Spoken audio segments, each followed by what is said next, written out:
There's a parable, Schopenhauer whispered one winter evening, while the frost painted death flowers on his window. Picture it, a cluster of hedgehogs, shivering in the cruel December wind. They huddle together for warmth, desperate for connection, for that sweet animal heat that promises survival. But the moment they press close, their quills pierce each other's flesh. They recoil in pain, separate, and the cold returns like a familiar demon. So they dance this grotesque waltz, together, apart, bleeding and freezing by turns. This, my dear listener, is you. This is every man who has ever reached for another body in the dark, only to discover that intimacy carries its own exquisite torture. I once knew a man, let's call him Marcus, who collected lovers like some men collect vintage wines. Each relationship began with that familiar intoxication, the racing pulse, the stolen glances, the delicious ache of anticipation. He'd describe it to me over whiskey, his eyes glazed with that particular madness we mistake for enlightenment. "This time," he'd say, "this time it's different. She understands me." But understanding, you see, is the first betrayal. The moment someone truly sees you, sees past the carefully curated persona, the rehearsed stories, the strategic vulnerabilities you deploy like weapons, that's when the quills emerge. Marcus would watch, horrified, as each new love transformed from salvation into suffocation. The very qualities that drew him in became unbearable. Her laugh, once musical, now grated like fingernails on glass. Her need for morning conversation felt like an assault on his solitude. Her tears, which once moved him to heroic displays of comfort, became manipulative theater. And here's the sick joke. She felt the same. They always do. Recent studies from behavioral psychologists, those modern priests of the obvious, confirm what Schopenhauer knew in his bones. The phenomenon they call hedonic adaptation ensures that the very neurochemistry of attraction contains its own expiration date. Those floods of dopamine and oxytocin that make new lovers feel like gods, they diminish, not gradually, but according to a cruel mathematical precision. 18 months to 3 years, they say, measuring heartbreak with the same instruments they use for lab rats. But we're not lab rats, are we? We're conscious beings cursed with memory and imagination. We remember the high and spend the rest of our days chasing it like junkies, each new relationship a desperate attempt to recapture that first, pure hit of meaning. Let me paint you a scene. It's 3 in the morning. You're lying next to someone whose body you know better than your own. The streetlight outside casts amber shadows across the ceiling, shadows you've memorized over countless sleepless nights. Their breathing has that particular rhythm that means they're pretending to sleep, just as you are. Both of you lie there, two actors who've forgotten they're in a play, going through the motions of intimacy while your souls scream in separate cages. This is what we don't talk about at dinner parties. This is the secret that would unravel civilization if we all admitted it at once. Most long-term relationships are elaborate performances of connection. Two people agreeing to a mutual delusion because the alternative, true solitude, seems worse. But is it worse? Really? The ancient Stoics had a word, ataraxia, a state of serene indifference, of being sufficient unto oneself. They spoke of it like a fortress, impregnable to the slings and arrows of attachment. Modern men mock this as emotional deadness, as if feeling nothing were worse than feeling everything and drowning in it. Yet I've seen men find strange peace in their fortresses. After Marcus's 7th devastating breakup, this one cost him his house and half his retirement, I found him one evening in his empty apartment, sitting on the floor with nothing but a mattress and a coffee maker. He was reading Epictetus by candlelight. The electricity wasn't connected yet, and when he looked up at me, his eyes held something I'd never seen before. Not happiness, exactly. Something quieter, something that didn't need a name. "You know what's funny?" he said, his voice carrying that particular exhaustion that comes after you've cried all your tears. "I spent 20 years trying to complete myself with another person, like I was half a circle, desperately seeking my other half. But circles don't work that way, do they? A circle is already complete. It's the joining that breaks it. He was drunk, of course. Philosophy always sounds better with bourbon. But drunk men sometimes stumble into truths that sober men spend lifetimes avoiding. The hedgehog's dilemma has no solution. That's what makes it a dilemma. You can't remove the quills without removing what makes a hedgehog a hedgehog. You can't achieve intimacy without vulnerability, and vulnerability means offering someone the exact roadmap to destroy you. Which they will. Not from malice, usually, but from the simple fact of being human, of having their own quills, their own needs, their own desperate dance between connection and autonomy. Some men choose the cold. They perfect the art of surface relationships, friends with benefits, casual encounters, emotional transactions as clean and simple as buying coffee. They tell themselves they're enlightened, that they've transcended the need for deep connection. But watch them at 3 a.m., scrolling through dating apps with the mechanical persistence of slot machine addicts. The cold has its own pain. Others choose the blood. They dive into relationship after relationship, each time convinced they've learned from past mistakes. They read the books, do the therapy, practice conscious relating, or whatever buzzword the self-help industrial complex is peddling this year. They bleed more skillfully, perhaps. They develop scar tissue, but they still bleed. And a rare few, the ones who've bled enough and frozen enough, discover something else. Not a solution, but a different way of holding the dilemma.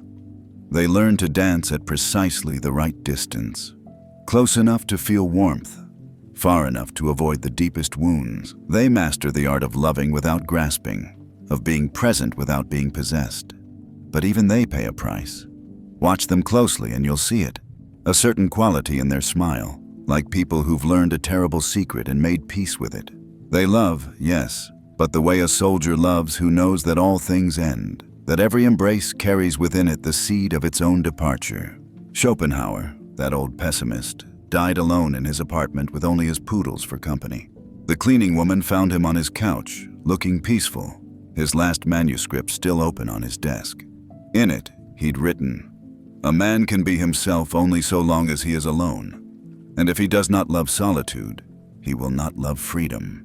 For it is only when he is alone that he is really free." So tell me, dear listener, as you sit there in your own amber-lit darkness, how many quills are currently embedded in your flesh? How many times have you performed the dance? Together, apart, until the pattern wore grooves in your soul. And more importantly, what would happen if you simply stopped dancing?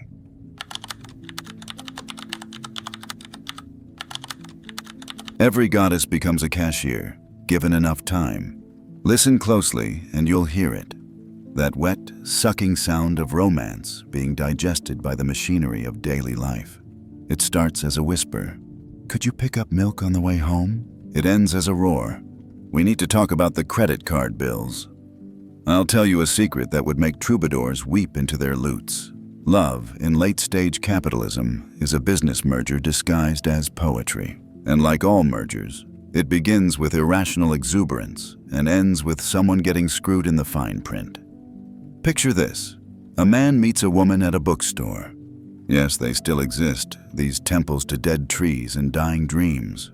She's reading Anais Nin in the erotica section, which should be his first warning. But he's intoxicated by the curve of her neck, the way she bites her lower lip at particularly scandalous passages.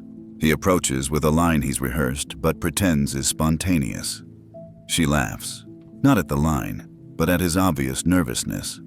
It's charming. Everything in those early days is charming. Fast forward 18 months. That same neck now bends over a laptop, calculating mortgage payments. That lip gets bitten during arguments about whose turn it is to call the plumber. The erotica has been replaced by joint tax returns. Anais Nin gathers dust, while TurboTax glows on the screen like some digital deity of the mundane. This is the second curse. Love doesn't die in grand betrayals or passionate fights. It dies in grocery lists and Google calendars, suffocated under the weight of shared Netflix passwords and debates about thread counts. It transforms from poetry to prose, and not even good prose, just the instruction manual for a life neither of you remembers choosing. The ancient Greeks knew this. That's why they had different words for love. Eros for passion, philia for friendship, agape for the divine. We modern fools try to make one person fulfill all three, like asking a violin to also be a refrigerator and a spiritual advisor. Then we wonder why the music stops. But here's where it gets truly perverse. We've built an entire economic system that depends on this transformation. The wedding industry, that $70 billion annual fever dream, sells you the climax of romance. The mortgage industry sells you the aftermath. Between them lies an entire ecosystem of couples therapists, divorce lawyers, dating apps, and self-help gurus, all feeding on the corpse of Eros like particularly well-dressed vultures. I knew a couple, let's call them David and Sarah, who tried to resist this economy. They were philosophers, both of them, which is another way of saying they were professionally impractical. They swore they'd never let their love become transactional. No joint accounts, no shared leases. They'd meet as equals, as artists of existence, every encounter a choice rather than an obligation. For 3 years, it worked. Their love had the quality of stolen moments, hotel rooms paid in cash, letters sent to separate addresses, conversations that lasted until dawn because neither had to wake up in the same bed. Friends envied their passion. "You two are like teenagers," they'd say, not realizing this was precisely the problem. Because teenagers, you see, don't have to pay rent. The cracks showed first in small resentments. Why did he always choose the restaurants? Why did she never offer to pay? She made less money, adjunct professor wages being what they are. But pointing this out violated their unspoken agreement to ignore material reality. When David's father got sick, Sarah wasn't on the hospital's approved visitor list. When Sarah's apartment flooded, she couldn't crash at David's because his lease didn't allow extended guests. They'd tried to keep love pure, untainted by the vulgar mathematics of cohabitation. Instead, they discovered that in a world built on couples' privileges, tax breaks, health insurance, next of kin rights, their purity was its own kind of poverty. The last time I saw them together, they were signing a lease. Sarah's hand shook as she held the pen. David stared at the wall behind the property manager's head, where a motivational poster proclaimed, "Home is where the heart is," in Comic Sans font. The irony was so heavy it had its own gravitational pull. "We're not giving up," Sarah told me later, over wine that tasted like defeat. "We're being practical." But practicality is where passion goes to die, wrapped in sensible sheets with a reasonable thread count. The behavioral economists, those prophets of our decline, have a term for this: the commodification of intimacy. They've done studies where they can predict relationship satisfaction based on financial entanglement. The more your lives merge economically, the more your love becomes a cost-benefit analysis. Who contributes more? Who sacrifices more? Who owes whom? Every "I love you" carries an invisible price tag. Every orgasm gets weighed against outstanding emotional debts. The bedroom becomes a marketplace where affection is currency and everyone's keeping books. And here's the truly sick part. We know this. We all know this. Yet we persist in the grand delusion, posting couple photos on social media like advertisements for a product we're not even sure we want anymore. We attend weddings and applaud the exchange of vows that are essentially contracts with terrible terms and no escape clause that doesn't cost a fortune. Why? Because the alternative, facing the economy of solitude, seems worse. A man alone must pay full rent. He must cook his own meals or pay for takeout. He must either embrace the echo of his own voice or pay for therapy to have someone listen. The couple's economy, even with all its degradations, offers bulk discounts on loneliness. But some men are discovering what David discovered after Sarah left him for someone more emotionally available. Red, willing to combine checking accounts. Sitting in his empty apartment, paying full rent for the first time in 2 years, he felt something unexpected: relief. The exhausting mathematics of merged existence, who owed whom what, who sacrificed more, whose turn it was. All of it vanished like a fever breaking. He told me, over bourbon, it's always bourbon with these revelations. "You know what I realized? I'd been so busy managing the business of us that I'd forgotten the simple pleasure of being myself. I can leave dishes in the sink without it becoming a symbol of disrespect.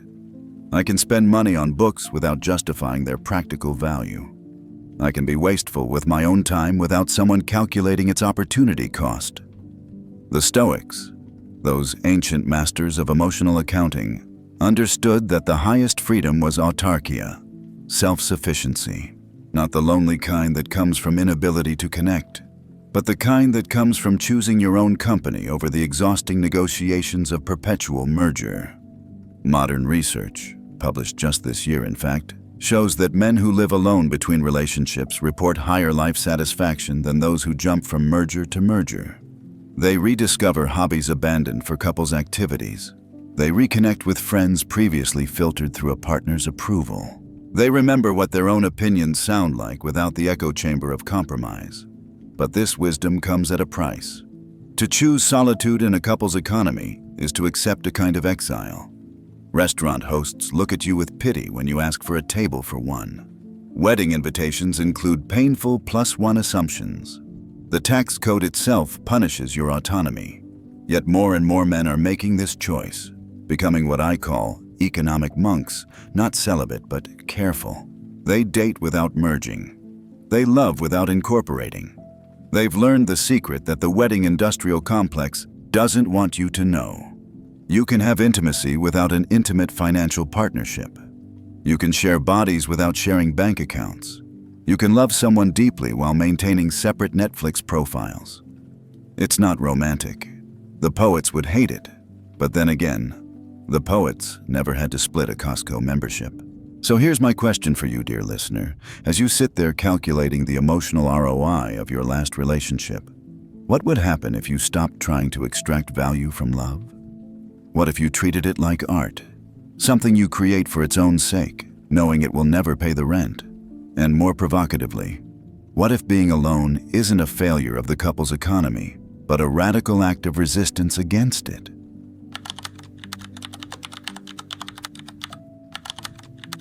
We perform our damage like a script we've memorized in the dark.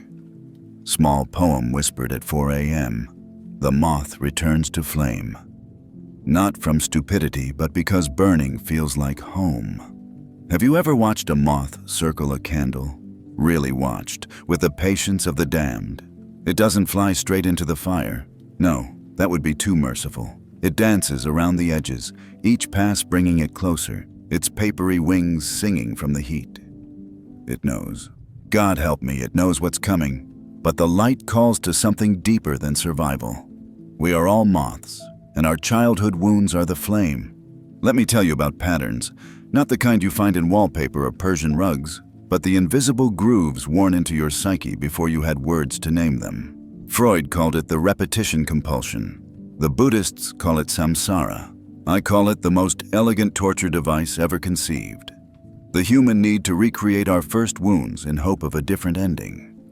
Here's how it works. A boy grows up with a father who speaks fluent silence. Not the comfortable quiet of companionship, but the arctic absence of a man who checked out of fatherhood without ever leaving the house. The boy learns to decode love through absence, to measure affection in the negative space between words. Fast forward 20 years. Watch him fall in love with women who specialize in emotional withholding. Watch him mistake distance for depth, confuse unavailability with mystery. He doesn't seek warmth. He seeks the familiar chill of being unseen. Or consider another. A boy whose mother loves like a hurricane, all-consuming, boundary-dissolving, suffocating. Her anxiety becomes his oxygen. Her needs eclipse his own until he can't tell where she ends and he begins. Decades later, he runs from any woman who shows genuine interest. Intimacy feels like drowning. He sabotages connection with the efficiency of a trained assassin, then wonders why he's always alone. The perverse genius of this system is that we're not attracted to what's good for us. We're attracted to what's familiar. And if familiar means damaged, well then, pass the matches and let's dance. I once attended a wedding, a grotesque pageant of denial if ever there was one. The groom, Martin, had been in therapy for years, working on himself, as they say. as if the self were a broken carburetor that just needs the right tool. He'd mapped his patterns, named his triggers, done the work. His bride, Angela, had her own collection of therapeutic insights, her own practiced vocabulary of healing. During the reception, I watched them perform their damage for each other with the precision of seasoned actors. When she laughed too loud at another man's joke, "There, see the micro-flinch in Martin's jaw? That's his father's disapproval, perfectly recreated." When he forgot to introduce her to his college friends, watch her eyes go glassy. Watch her smile become armor. That's her mother's invisibility, served fresh. They knew. That's the horror of it. Both of them knew exactly what they were doing. Could probably name the childhood scene they were reenacting. But knowledge and wisdom are different countries, and most of us die without a passport. The modern therapy industrial complex would have you believe that awareness is cure. Once you understand your patterns, they promise, you can change them. But this is like saying once you understand gravity, you can fly. Understanding why you're drawn to the flame doesn't make the light less hypnotic. Recent neuroscience, and how I've grown to loathe that word, that promise of material explanation for spiritual disease, tells us that trauma, literally, rewires the brain. The pathways carved by early pain become superhighways. Everything else is a deer path by comparison. We don't choose our attractions any more than we choose our heartbeat. The body remembers what the mind tries to forget. But here's where it gets truly dark. We don't just seek our familiar damage in others. We actively recruit people to play roles in our private psychodramas. It's an unconscious audition process, brilliant in its subtlety. We test potential partners with invisible questions. Will you abandon me at just the right depth? Will you engulf me with the precise pressure I remember? Can you disappoint me in exactly the way I need? And when we find someone whose damage complementary to ours, that's when we call it chemistry. Consider the elegant hell of the anxious avoidant trap, that most common of modern romantic tortures. The anxious one pursues, desperate to close the gap, to merge, to never be abandoned again.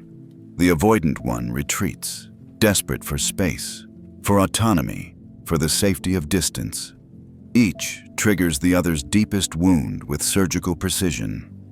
They're perfect for each other in the way that locks and keys are perfect, designed to fit, but only to keep doors closed. I knew a man, brilliant psychiatrist actually, who mapped out his entire romantic history on a whiteboard. Every woman he'd ever loved, their psychological profiles, their patterns. The board looked like a serial killer's planning document. But when he stepped back, the pattern was so clear it could have been used in textbooks. Every single one was a variation of his alcoholic mother. Different faces, same emotional unavailability.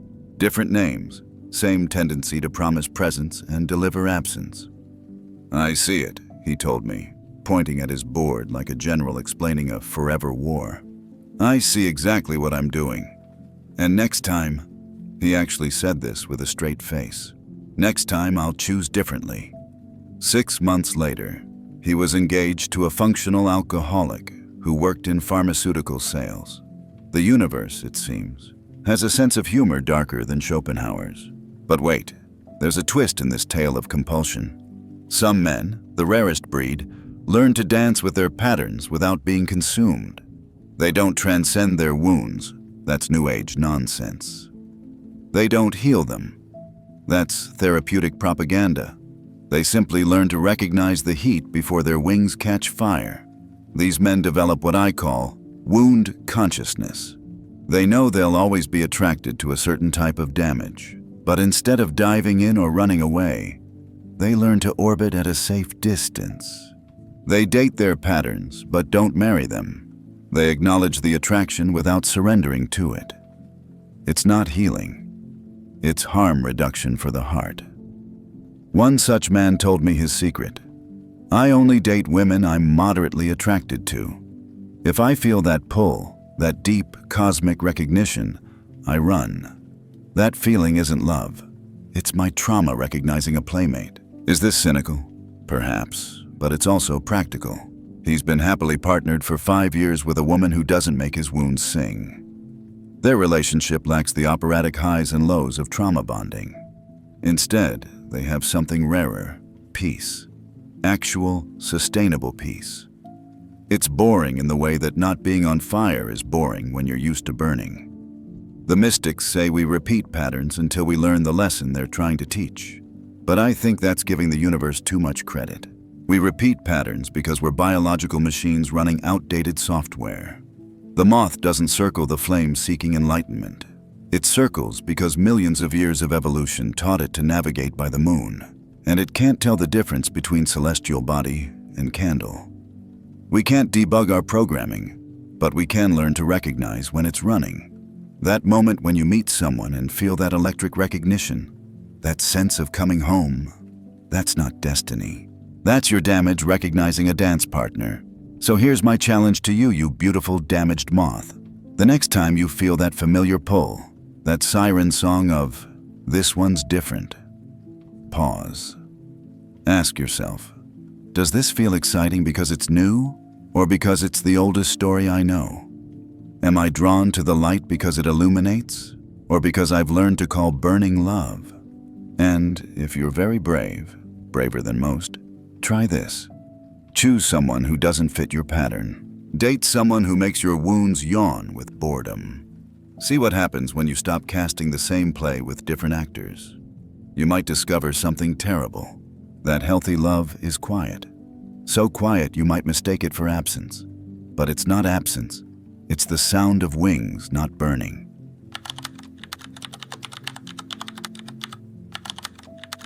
When she loves your performance, not your person. Here's a dangerous secret I shouldn't tell you. Women don't fall in love with you. They fall in love with how you make them feel about themselves. And the moment you stop being their magic mirror, the second you fail to reflect back their idealized self-image, watch how quickly Juliet becomes Lady Macbeth. But before you nod too eagerly, know this. You're doing it too. We're all Narcissus, just with better technology. Let me paint you a scene from the Museum of Modern Romance. A dimly lit wine bar, all exposed brick and Edison bulbs. Instagram's wet dream. She laughs at his joke, not because it's funny, it isn't, but because her laugh makes her feel like the kind of woman who dates witty men. He orders an obscure wine, not because he likes it, he prefers beer, but because knowing about wine makes him feel sophisticated, and her impressed smile confirms this fiction. They're not on a date. They're in a two-person theater company, performing for an audience of each other, each secretly watching themselves in the other's eyes. This is love in the age of the selfie, an elaborate system of mirrors reflecting mirrors with nothing real at the center. Kierkegaard, that melancholy Dane who understood despair like a sommelier understands wine, wrote about the sickness unto death, the disease of being unable to be oneself. But he was an optimist. He thought this was a spiritual crisis. He didn't foresee a world where the self would become a brand, where authenticity would be just another performance, where even our vulnerabilities would be carefully curated for maximum impact. I watched this disease consume my friend James. Successful entrepreneur, the kind of man who uses disrupt unironically. He met Patricia at a charity gala. She was everything his personal brand required. Beautiful, accomplished, looked devastating in a cocktail dress. More importantly, she made him feel like the man he'd always wanted to be.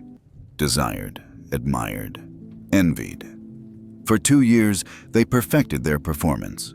Their social media was a masterclass in couples branding. Exotic vacations, candid laughs, strategic demonstrations of affection. Friends commented on how perfect they were together. Couple goals, the digital masses declared, not knowing they were applauding a hologram. But here's what the audience didn't see. The night Patricia cut her hair short without asking him. Just a haircut, you'd think. But James experienced it as betrayal. Why? Because suddenly she didn't match the image in his head, the accessory to his carefully constructed identity. The mirror cracked, and behind it, nothing. Just the terrifying void where a real relationship should have been. She left him 3 months later. Not because of the haircut. That was just the symptom. She left because she finally realized she was dating a man who loved what she represented, not who she was. His LinkedIn profile, she told me, knew her better than he did. The ancient Greeks had a word, kenosis, self-emptying, but they meant it as a spiritual practice, a way of making room for the divine. We've perverted it into something else, emptying ourselves to make room for our performance, becoming hollow so we can echo whatever our audience wants to hear. Modern dating apps have perfected this hollowing. Swipe culture isn't about finding connection. It's about finding the best mirror for your narcissism. We don't read profiles. We scan for compatibility with our self-image. Does being with this person make me feel adventurous, intellectual, desirable? The other person becomes a prop in the movie where we're always the star. The cruelest part? Sometimes the performance is so good, we fool ourselves. We mistake the dopamine hit of successful projection for love. We confuse being admired with being known. We build entire relationships, marriages even, on foundations of mutual delusion, then wonder why they crumble at the first honest word. I once conducted an experiment. Horrible, really, but illuminating. At a dinner party, I asked couples to describe what they loved about each other. The responses were a catalog of reflections. She makes me feel understood. He makes me feel beautiful. She makes me feel important. He makes me feel safe. Me, me, me. Even in describing love, we can't escape the gravitational pull of the self. But one couple surprised me. Been married 40 years. The kind of couple you assume must be dead inside to have lasted so long. When I asked what he loved about her, the old man thought for a long moment, then said, "The way she hums when she thinks no one's listening, always off key, drives me crazy." His wife laughed. 40 years you've never mentioned this." "Why would I?" He shrugged. "It's not for me. It's just you." There it was. Love that didn't reflect, didn't perform, didn't enhance. Love that simply witnessed. But how many of us have the courage for that kind of seeing? How many of us can bear to be loved for our off-key humming rather than our on-stage aria? The neuroscientists, those cartographers of our electrical souls, tell us that romantic love activates the same brain regions as cocaine addiction, but they've missed the more terrifying similarity. Both are fundamentally about the self. The cocaine addict doesn't love cocaine. He loves how cocaine makes him feel. The romantic lover doesn't love their partner. They love who they become in their partner's gaze. Some men, the ones who've had their mirrors shattered enough times, develop what I call reflection immunity. They stop trying to be anyone's fantasy. They show up to dates in their everyday face, speak in their actual voice, admit to fears that don't make them look sensitively masculine. They'd rather be alone than be loved for a performance. These men terrify most women, and most men, because if someone can be that nakedly themselves, it implies the rest of us are acting.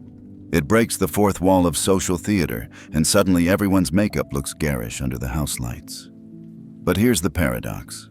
These men, these refusers of the Narcissus protocol, often find something they weren't looking for. Partners who've also tired of the performance. Relationships built on mutual disenchantment rather than mutual delusion. It's not romantic. The poets would weep. But it has one advantage over performed love. It's real. The Buddhists speak of right seeing, perceiving reality without the distortions of ego. In romance, this would mean seeing your partner without the overlay of what they do for your self-image. It would mean loving someone who doesn't make you feel like anything in particular, except perhaps more yourself.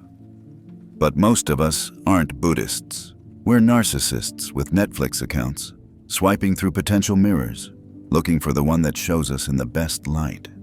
We say we want authentic connection while carefully curating our vulnerabilities.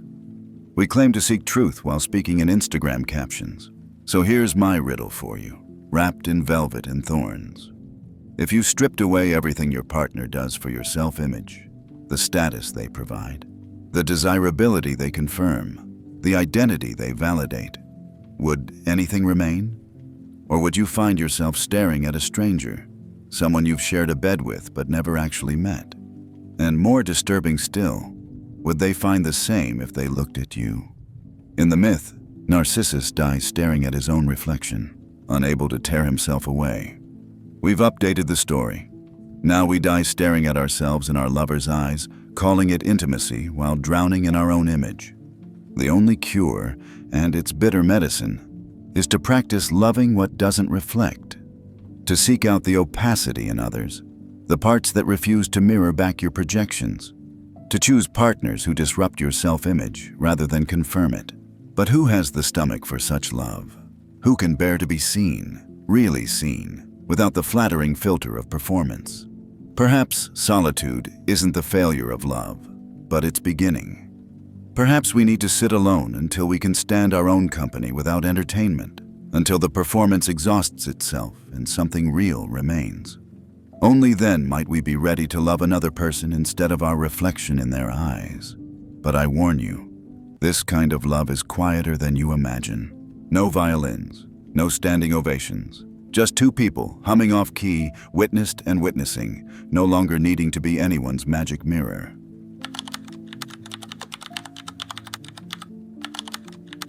Schopenhauer's final joke. We are puppets dancing for our DNA. Let me tell you how the world ends. Not with a bang, not with a whimper, but with a grunt and a sigh and the slow realization that you've been played by your own biology. Schopenhauer, that prophet of pessimism, that connoisseur of cosmic jokes, knew the punchline before the rest of us even heard the setup. He called it the will, that blind, driving force that uses consciousness as its puppet, making us dance to rhythms older than thought. But he was too polite, too Victorian in his metaphors. Let me translate his wisdom into the vulgar tongue of our times. Every romantic pursuit, every love poem, every grand gesture, every whispered promise in the dark, it all serves a single master. Not love, not connection, not even pleasure, but the mindless imperative to replicate DNA, dressed up in the costume of meaning. Picture this scene, repeated in infinite variations since we crawled from the primordial soup. A man sees a woman across a crowded room. His pupils dilate, his heart rate increases. Testosterone and dopamine flood his system like storm surge breaking levees. He thinks he's experiencing attraction, maybe even the beginning of love. But zoom out. Look with Schopenhauer's cold eye.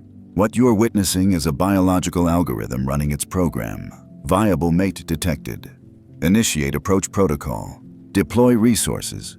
Secure reproductive opportunity. The poetry comes later, a story his conscious mind tells to make sense of the puppet strings. But here's where it gets truly dark. The moment of climax, that little death, la petite mort, is also the death of illusion. In that shuddering instant of release, the will achieves its purpose. The puppet strings go slack, and for a terrible moment, you see clearly. Post-coital clarity, they call it. Post-nut clarity, in the eloquent vernacular of Reddit forums. But clarity is too kind a word.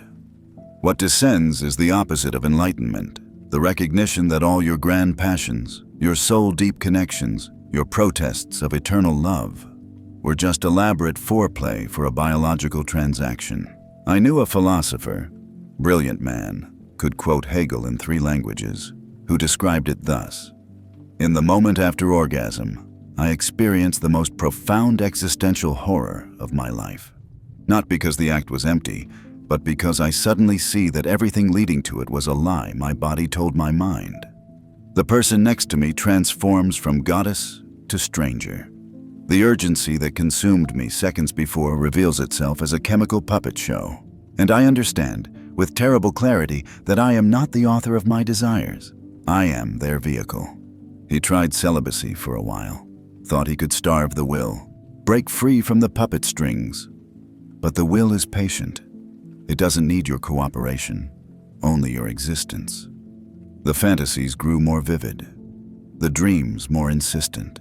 He lasted 3 months before the dam burst, and he found himself in worse slavery than before. To pornography, to compulsion, to the very force he'd tried to escape.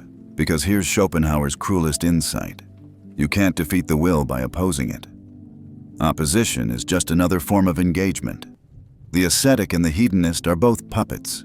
They just dance to different tempos. Consider the modern dating landscape through this lens. Tinder, Bumble, Hinge. What are these but efficient delivery systems for the will? We've stripped courtship of its pretty lies, reduced it to its essential transaction. Swipe, match, meet, mate. The old romantics would be horrified, but Schopenhauer would merely nod. We've simply made explicit what was always implicit. The data supports this brutal interpretation. Studies from 2024 show that relationship satisfaction plummets after the first 2 years, precisely when the neurochemical storm of new relationship energy subsides. The puppets wake up, look at each other without the drunk goggles of biology, and wonder what the hell they're doing together. But wait, there's more. There's always more in hell. The will doesn't just use pleasure as its puppet strings. It uses pain, too, the agony of rejection, the torture of loneliness, the gnawing emptiness of a bed unshared. These aren't bugs in the system. They're features. The whip to complement the carrot, ensuring you'll keep dancing even when the music turns discordant. A man told me once, tears streaming down his face, about the moment his marriage truly ended. Not when she served the papers, not when she took the kids, but in bed, moments after making love, when she turned to him and said, "I don't feel anything anymore." The will had no more use for their union. The puppet show was over. The strings cut. They saw each other clearly for the first time in years. Two strangers who'd been manipulated into creating 3 children and a mortgage. The ancient Gnostics believed the material world was a prison, created by a malevolent demiurge to trap divine sparks in flesh. They weren't far off. But the demiurge isn't some cosmic tyrant. It's in our cells, coiled in the double helix, writing its story with our lives as ink. Yet, and here's where even Schopenhauer's pessimism cracks, some men find a strange freedom in this knowledge. Not escape from the will, but a kind of dance with it. They recognize the puppet strings without pretending to cut them. They experience desire without mistaking it for destiny. They can even love, but it's a love that includes the comedy of its own conditions. I know a man who greets his morning erections with laughter. "Good morning, master," he says to his biology. "What shall we pretend to want today?" He dates, he desires, he even falls in love, but he does so with what the Buddhists call non-attachment. Not indifference, but a gentle holding that includes its own letting go. These men have discovered something Schopenhauer perhaps missed in his gloom. That consciousness, even puppet consciousness, has its own peculiar dignity. Yes, we dance to biology's tune, but we can choose our steps. We can find grace even in our servitude. We can love the dance even as we recognize the dancer. The real orgasm that devours meaning isn't the physical climax. It's the moment of recognition, that instant when you see through the veils of romance to the machinery beneath. Most men experience this as horror and spend their lives trying to forget it, diving back into the illusion with increasing desperation. But a few, the philosophical comedians, the sacred clowns, learn to live with the joke. They love knowing its biology. They commit knowing its chemistry. They build meaning knowing it's ultimately meaningless. Not because they're nihilists, but because they've discovered something on the other side of meaning.